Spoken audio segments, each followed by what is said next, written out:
नमस्कार साथियों, आप सबका आपके अपने यूट्यूब चैनल पर स्वागत है।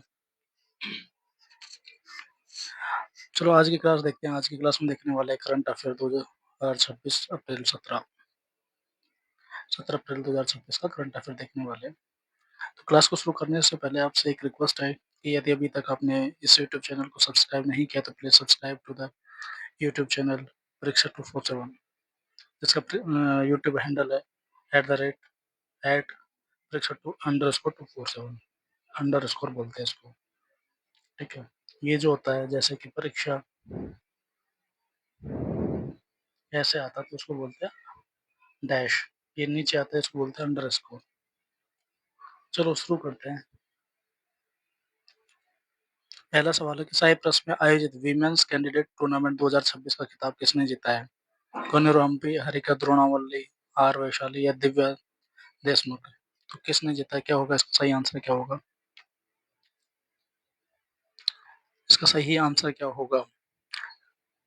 सही आंसर होगा आपका आर वैशाली। साइप्रस में आयोजित वीमेंस कैंडिडेट टूर्नामेंट 2026 का खिताब भारतीय ग्रैंड मास्टर आर वैशाली ने जीता है। इस जीत के साथ ही वो महिला विश्व शतरंज चैंपियनशिप चक्र में अपनी जगह मजबूत करने में सफल रही हैं, ठीक है? तो ये जो है आर वैशाली जो हैं, आर वैशाली भारत की प्रमुख महिला शतरंज खिलाड़ी हैं। ये भारत की प्रमुख महिला हैं शतरंज खिलाड़ी हैं, शतरंज खिलाड़ी हैं,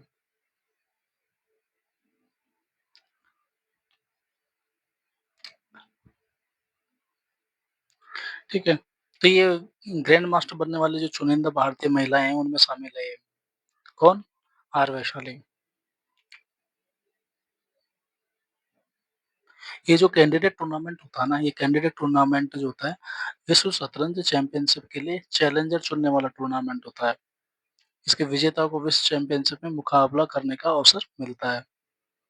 इसमें दुनिया की जो शीर्ष महिला खिलाड़ी हैं, वो हिस्सा लेती हैं, ठीक है? तो इसमें हम देखने वाले हैं भारत की प्रमुख महिला शतरंज खिलाड़ी और कौन-कौन सी हैं। तो इसमें उनका नाम देखो तो कोनेरू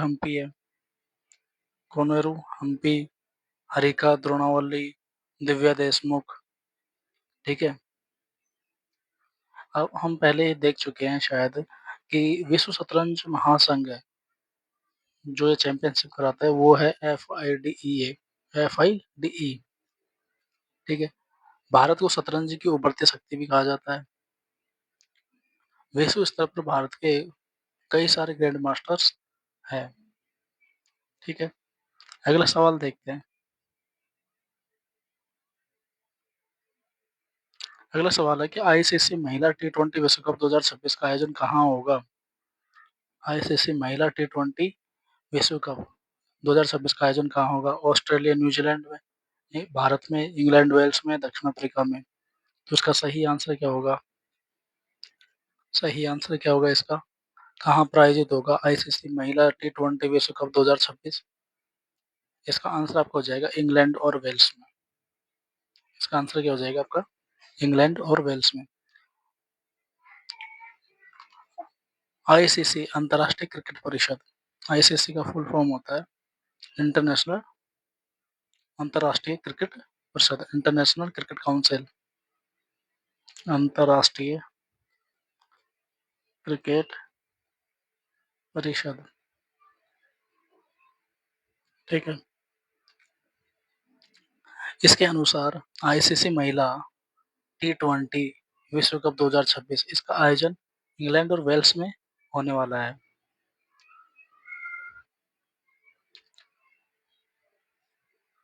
ये महिला क्रिकेट का प्रमुख टूर्नामेंट है टी20 विश्व कप।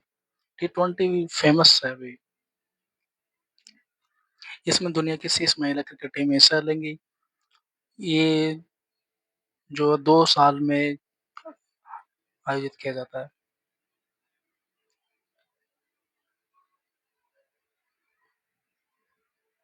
अगर हम बात करें ना तो टी20 विश्व कप जीतने की महिला टी20 विश्व कप के विजेता के बारे में, तो ऑस्ट्रेलिया सबसे ज़्यादा बार विजेता रहा है। पूर्व चैंपियन की बात करें तो इंग्लैंड रहा है। पूर्व चैंपियन कौन है? चैंपियन पूर्व चैंपियन है इंग्लैंड। भारत की जो महिला विश्व कप टीम है, 2020 में फाइनल में रही है, फाइनलिस्ट रही है।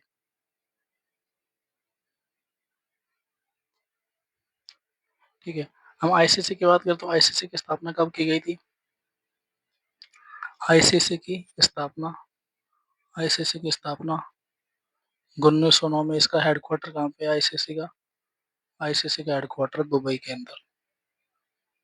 ठीक है ना? आईसीसी की स्थापना 1909 में, इसका हेडक्वार्टर दुबई के अंदर। अगर इसके फुल फॉर्म देखें तो international council cricket council, international cricket council, या इसको हम बोले तो अंतरराष्ट्रीय अंतरराष्ट्रीय अंतरराष्ट्रीय इसको हिंदी में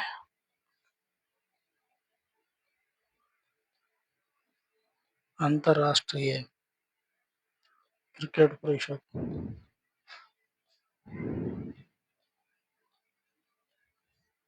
आईसीसी। ठीक है, अगला क्वेश्चन देखते हैं। अगला क्वेश्चन है, श्री गुरु भैरवा के मंदिर का उद्घाटन किस राज्य में किया गया है? ऑप्शन है आपके केरल, तमिलनाडु, कर्नाटक या आंध्र प्रदेश। तो श्री गुरु भैरवा के मंदिर का उद्घाटन कहाँ पर किया गया है? कौन सा स्टेट में किया गया है? क्या होगा इसका सही आंसर? क्या हो जाएगा इसका सही आंसर? क्या हो जाएगा इसका सही आंसर? आपका हो जाएगा कर्नाटक। इसका सही आंसर हो जाएगा कर्नाटक। श्री गुरु भैरवा के मंदिर का उद्घाटन कर्नाटक राज्य में किया गया है। ठीक है। ये मंदिर जो है सांस्कृतिक दृष्टि से और आध्यात्मिक दृष्टि से महत्वपूर्ण है। इसे एक प्रमुख धार्मिक स्थल के रूप में विकसित किया गया है। ठीक है।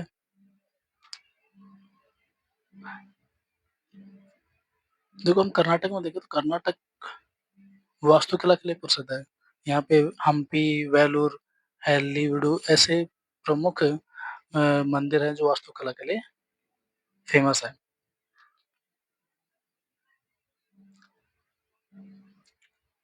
कर्नाटक में अगर देखा जाए तो हम्पी का विरूपाक्ष मंदिर, हम्पी का विरूपाक्ष मंदिर,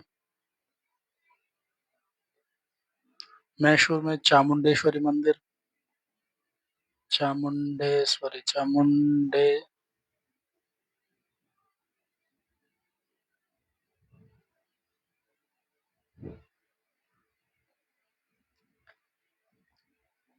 चामुंडेश्वरी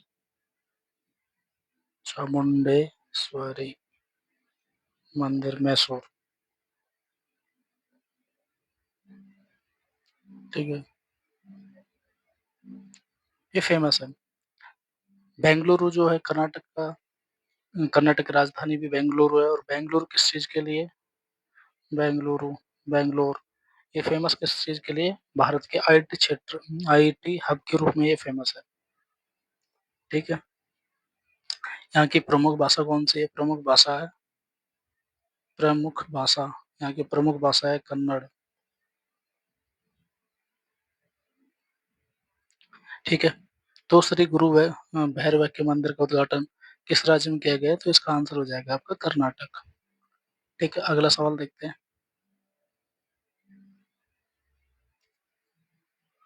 परमाणु ऊर्जा आयोग का अध्यक्ष किसे नियुक्त किया गया है? परमाणु ऊर्जा आयोग का अध्यक्ष किसे नियुक्त किया गया है?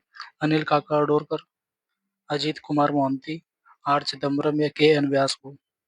तो किसे नियुक्त किया गया है? क्या होगा इसका सही आंसर? क्या हो जाएगा? जल्दी से आंसर बताएंगे इसका। जल्दी से आंसर बताएंगे इसका। तो इसका आंसर हो जाएगा अजीत कुमार मोहंती। अजीत कुमार मोहंती को परमाणु ऊर्जा आयोग के अध्यक्ष के रूप में नियुक्त किया गया है।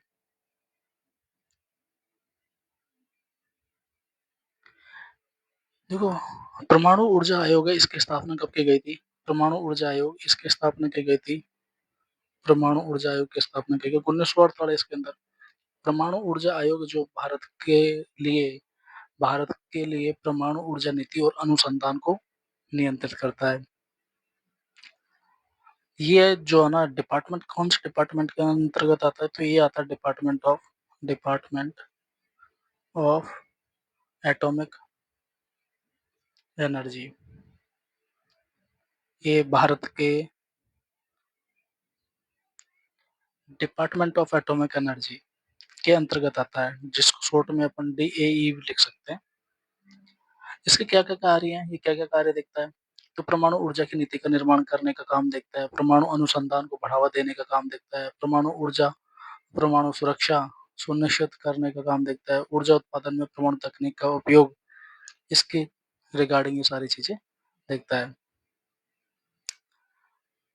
अजित कुमार मोहंती साहब हैं, ये भारत के प्रमुख परमाणु वैज्ञानिक हैं, उनमें से एक रहे हैं और Bhabha atomic research centre, BARC से जुड़े हुए हैं। प्रमुख भारत के जो परमाणु कार्यक्रमों का अगर देखें तो उनकी शुरुआत कब की गई थी? डॉक्टर होमी जहांगीर बाबू द्वारा डॉक्टर होमी जहांगीर बाबा द्वारा इनकी शुरुआत की गई थी। किसकी? भारत परमाणु कार्यक्रम की। तो इसमें प्रमुख संस्थान अगर देखें तो संस्थान देख लेते हैं एक बार। संस्थान BARC प्रमुख संस्थान है जो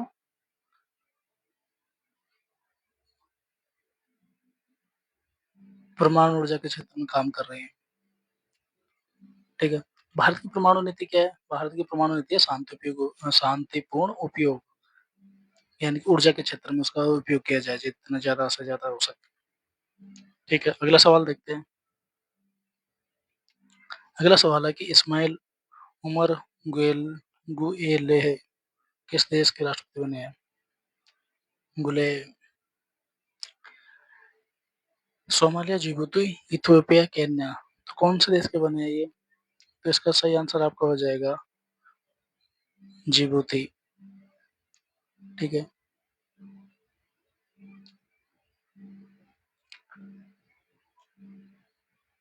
अगला सवाल देखते हैं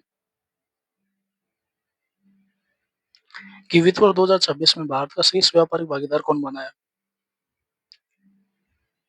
वित्त वर्ष 2026 में भारत का शीर्ष व्यापारिक भागीदार कौन बना है? आपके ऑप्शन है अमेरिका, UAE, चीन, रूस। क्या होगा इसका सही आंसर? वित्त वर्ष 2026 में भारत का शीर्ष व्यापारिक भागीदार कौन बना है? तो वित्त वर्ष 2026 इसका सही आंसर आपका हो जाएगा चाइना। ये वित्त वर्ष 2026 के अनुसार भारत का शीर्ष यानी सबसे बड़ा व्यापारिक भागीदार चीन रहा है। ये जो रैंकिंग है भारत में भारत के कुल आयात और निर्यात के आधार पर तय की जाती है। इसमें चीन के साथ व्यापारिक मात्रा सबसे अधिक रही है। ठीक है। तो व्यापारिक भागीदार का मतलब क्या होता है कि कोई भी देश जिससे भारत का सबसे अधिक आयात और निर्यात व्यापार होता है, इसे मेजर ट्रेडिंग पार्टनर कहा जाता है। ये देश के आर्थिक और वैश्विक जो स्थिति है, संबंधों की स्थिति है, उसको दर्शाता है। चीन भारत का सबसे बड़ा इम्पोर्ट सोर्स है, आयात करवाता है भारत चीन से। इलेक्ट्रॉनिक्स, मशीनरी, कच्चे माल का सबसे बड़ा हिस्सा जो है चीन से ही आता है भारत में। दोनों देशों के बीच में जो अरबों खरबों डॉलर का व्यापार होता है। अगर बात करें तो भारत के प्रमुख व्यापारिक भागीदारों के के रिगार्डिंग तो सबसे बड़ा कौन है? चीन है। ठीक है। और प्रमुख भागीदार कौन-कौन से हैं? चीन हो गया, अमेरिका, UAE, सऊदी अरब सऊदी अरब,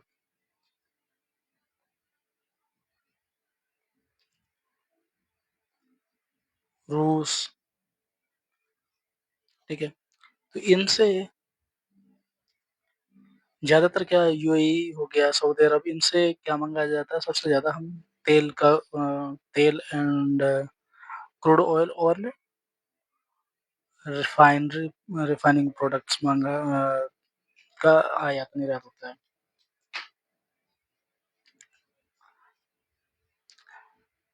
भारत में निर्यात के क्षेत्र है कि इंजीनियरिंग गुड्स है, टेक्सटाइल्स है, फार्मास्यूटिकल्स और केमिकल्स, इन चीज़ों का भारत क्या करता है, निर्यात करता है। ठीक है, निर्यात किस चीज़ का करता है भारत? निर्यात मुख्यतः करता है इंजीनियरिंग गुड्स का,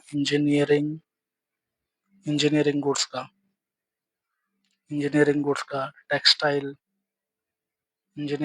टेक्सटाइल, फार्मास्यूटिकल्स, दवाइयों का और केमिकल्स का, इनका मुख्यतः निर्यात करता है। तो भारत की तरफ से इस व्यापार को नियंत्रण या रेगुलेट कौन करता है? वाणिज्य एवं उद्योग मंत्रालय। कौन? वाणिज्य एवं उद्योग मंत्रालय।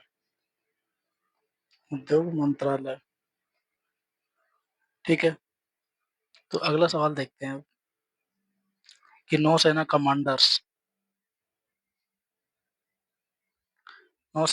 सम्मेलन 2026 का पहला संस्करण कहाँ पर आयोजित किया गया?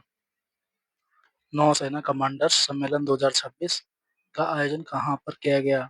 मुंबई, कोची, नई दिल्ली या विशाखापट्टनम? तो क्या है इसका सही आंसर? इसका सही आंसर आपका हो जाएगा नई दिल्ली में। इसका सही आंसर क्या हो जाएगा? नई दिल्ली।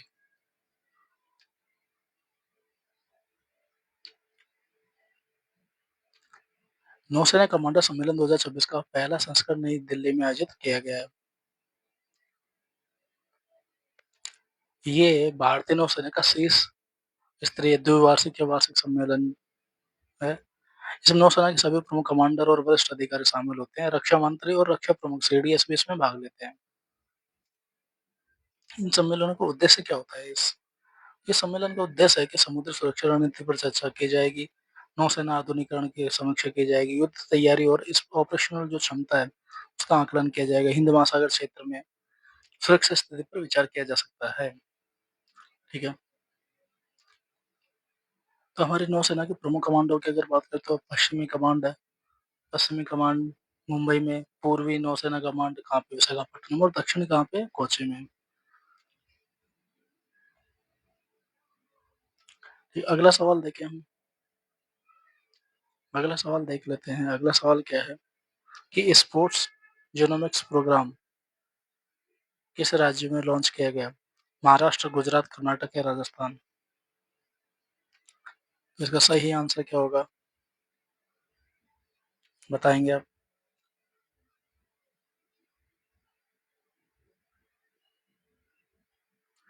सही आंसर क्या हो जाएगा इसका? गुजरात हो जाएगा। सही आंसर हो जाएगा आपका गुजरात।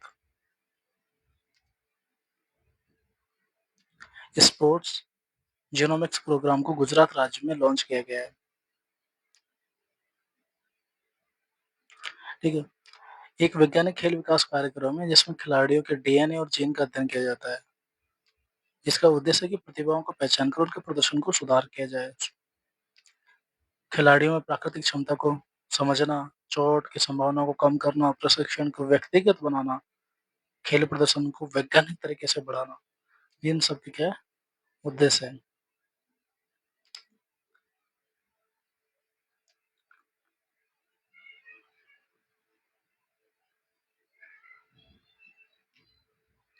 अगला सवाल देखें। अगला सवाल देख लेते हैं कि सेमीकंडक्टर फैब्रिकेशन प्लांट के लिए एसईजेड को कहाँ मंजूरी मिली है? सानंद, नोएडा, धोलेरा या विशाखापट्टनम? ये क्वेश्चन हम देख चुके हैं। ये हम शायद पहले प्रीवियस सेशंस के अंदर कर चुके हैं कि गुजरात के धोलेरा में हमको इसकी मंजूरी दी गई है।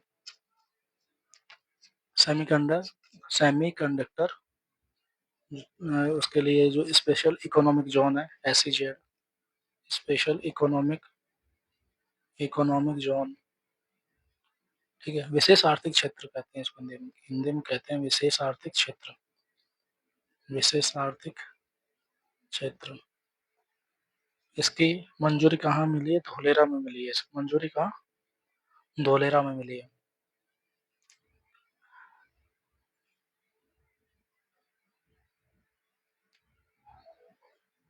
धोलेरा है ना, वो क्या है कि प्रमुख स्मार्ट सिटी है और इंडस्ट्रियल हब है यहाँ पे। जैसे हाई-टेक मैन्युफैक्चरिंग और सेमीकंडक्टर जैसे उन्नत उद्योगों के लिए विकसित किया जा रहा है, ठीक है? ये यहाँ पर एक सेमीकंडक्टर फैब्रिकेशन प्लांट जो होता है, वो एक हाई-टेक फैक्ट्री होती है, जहाँ माइक्रोचिप्स बनाए जाते हैं। इसमें ये जो चिप्स होते हैं इलेक्ट्रॉनिक्स, मोबाइल, कंप्यूटर या एआई तकनीक जो है, उन सब की क्या होती है, रीढ़ होते हैं। इसे फैब प्लांट भी कहा जाता है। किसको? सेमीकंडक्टर जो फैब्रिकेशन होता है, इसको फैब प्लांट भी कहा जाता है। फैब प्लांट भी कहा जाता है इसको।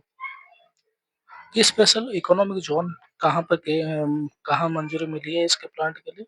धोलेरा में मिली है। ये स्पेशल इकोनॉमिक ज़ोन जो होते हैं, स्पेशल इकोनॉमिक ज़ोन एसईजेड, ये विशेष आर्थिक क्षेत्र है। ये होते क्या हैं? ये एक ऐसा क्षेत्र होता है जहाँ उद्योगों को टैक्स और अन्य छूटें मिलती है, ठीक है? ये इसका उद्देश्य ये इस बात पर निर्भर करता है कि अ, देश के अंदर निवेश, निर्यात और रोज़गार इनको कैसे बढ़ाया जाए। इसके लिए स्पेशल इकोनॉमिक ज़ोन्स के तहत ये सारे ये प्लांट वगैरह ये बनाए जाते हैं।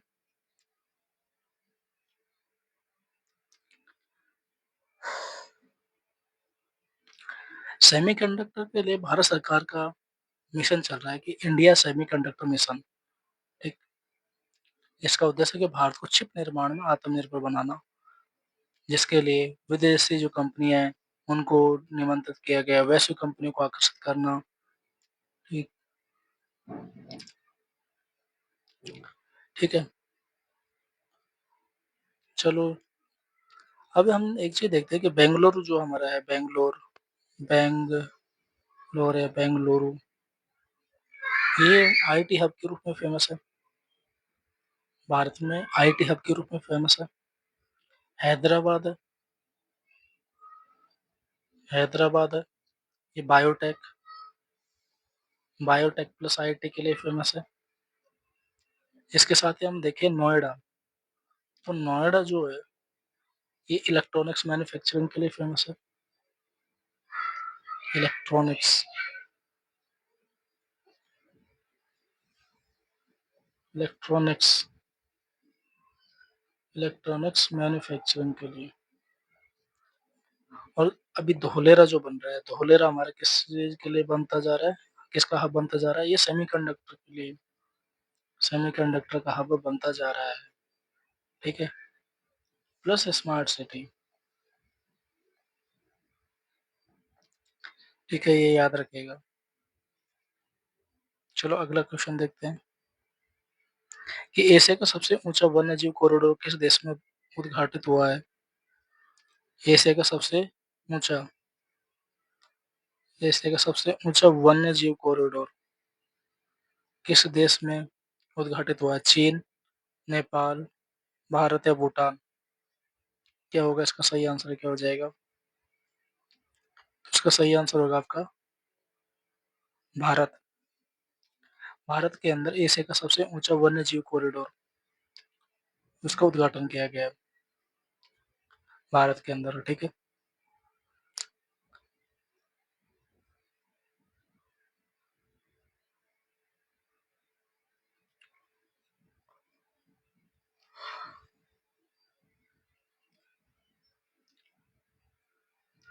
अगला सवाल देखते हैं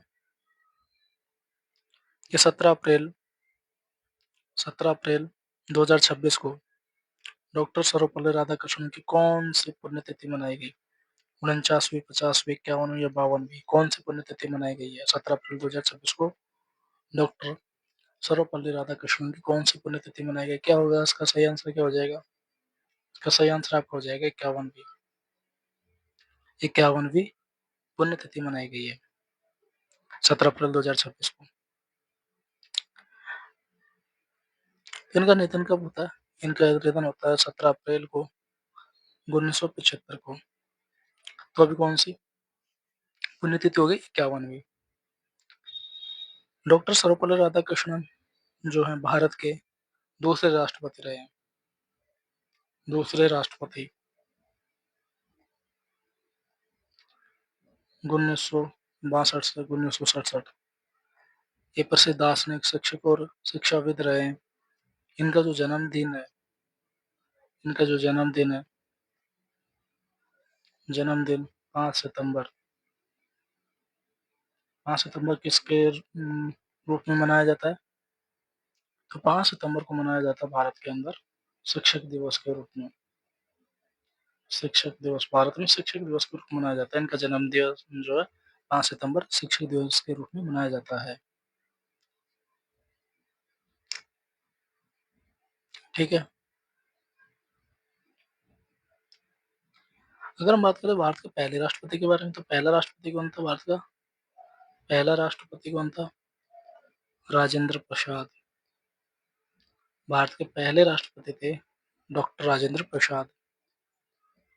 डॉक्टर राजेंद्र प्रसाद भारत के पहले राष्ट्रपति थे। दूसरे राष्ट्रपति डॉक्टर सर्वपल्ली राधाकृष्णन थे। ठीक है।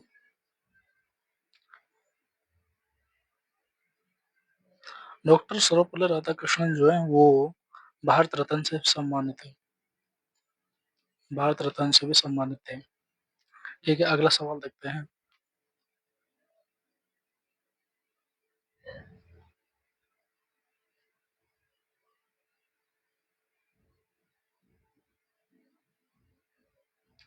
अगला सवाल है आपका, विश्व हीमोफीलिया दिवस। विश्व हीमोफीलिया दिवस कब मनाया जाता है? 15 अप्रैल, 16 अप्रैल, 17 अप्रैल या 18 अप्रैल? तो क्या होगा इसका सही आंसर? क्या हो जाएगा इसका सही आंसर? क्या हो जाएगा इसका सही आंसर? आपका हो जाएगा 17 अप्रैल। विश्व हीमोफीलिया दिवस हर वर्ष 17 अप्रैल को मनाया जाता है। हीमोफीलिया क्या है? हीमोफीलिया एक रक्त संबंधी आनुवंशिक बीमारी होती है। हीमोफीलिया एक आनुवंशिक रक्त विकार होता है। इसमें क्या होता है कि क्लॉट बन जाते हैं, रुधिर के क्लॉट्स, मतलब रुधिर के थक्का बन जाता है, उसमें बनने में समस्या होती है। मतलब जैसे कहीं पे कोई चोट लग गई तो वहां से खून लगातार बहता रहता था क्योंकि रुधिर का थक्का नहीं बन पा रहा होता था। तो ऐसी बीमारी जो होती है हीमोफीलिया होती है। इसमें क्या होता है ना कि रुधिर का जो क्लॉटिंग है उसमें दिक्कत होती है। रुधिर का थक्का नहीं बन पाता है, जिससे क्या होता है रुधिर बहता रहता है और रुधिर की बहने की वजह से मरीज की मौत हो जाती है। ठीक है। तो हीमोफीलिया के बारे में जागरूकता को बढ़ाने के लिए, मरीजों के लिए बेहतर इलाज उपलब्ध कराना, रक्त विकारों पर शोध को बढ़ावा देना और समाज में सहयोग और समर्थन बढ़ाने के उद्देश्य से हर साल विश्व हीमोफीलिया दिवस 17 अप्रैल को मनाया जाता है। ठीक है। जैसे रक्त से जुड़ी हुई और भी बीमारी, जैसे ल्यूकेमिया हो गया, ल्यूकेमिया इस टाइप की, मतलब कैंसर वगैरह की बीमारी होती है। एनीमिया हो गया, थैलेसीमिया हो गया। ठीक है। हमने पीछे देखा था कि विश्व स्वास्थ्य दिवस कब मनाया जाता है। पिछली क्लास में, शायद उससे पहले क्लास में हम देख के आए थे कि विश्व स्वास्थ्य दिवस कब मनाया जाता है ना। विश्व स्वास्थ्य दिवस अगर पिछली क्लास देखे तो अभी आपको याद होगा, नहीं है तो अभी याद है तो रिवीजन हो जाएगा, नहीं है तो अभी देख लेंगे। विश्व रक्तदाता दिवस कब मनाया जाता है? विश्व रक्तदाता दिवस विश्व रक्तदाता दिवस कब मनाया जाता है? और विश्व एड्स दिवस कब मनाया जाता है? विश्व एड्स दिवस कब मनाया जाता है? तो हम बात करें विश्व स्वास्थ्य दिवस की, तो ये मनाया जाता है 7 अप्रैल को। ठीक है। हम बात करें विश्व रक्तदाता दिवस की, तो ये मनाया जाता है 14 जून को। और